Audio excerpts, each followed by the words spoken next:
আফসোসের বিষয়, দুনিয়ার কাজের জন্য আমরা শিডিউল তৈরি করি, কিন্তু যে আখিরাতে আজীবন থাকতে হবে সেই কাজের কোনো শিডিউল আমাদের কাছে নাই। কেন নাই বলি, এই যুবকগুলো দেখবেন ঘুমায় রাত 3টার সময় আর ওঠে সকাল 12টার সময়। What is the meaning of this type of life man? জীবনে কোনো মানে হতে পারে? মানে নেই।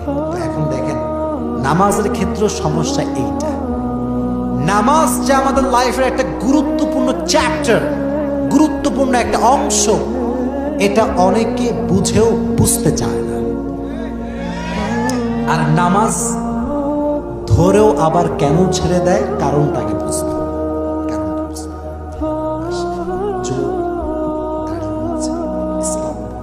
মাহফিলও আসে, কিন্তু যুবক একাই 3-4টা প্রেম করে। আচ্ছা বলেন, আমি বলি, যেই যুবকটা রাত 3টা-4টা পর্যন্ত প্রেম করে, তার কি ফজরের নামাজ পড়ার কোনো সম্ভাবনা আছে?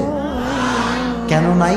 শেষ যত আপনি রাতে ঘুমাবেন, আপনার ঘুমটা তত বেশি কাঁচা হবে। আর কাঁচা ঘুম হলে আপনি অ্যালরামদার বাসের বাড়ি মারেন, ঘুম ভাঙবে না।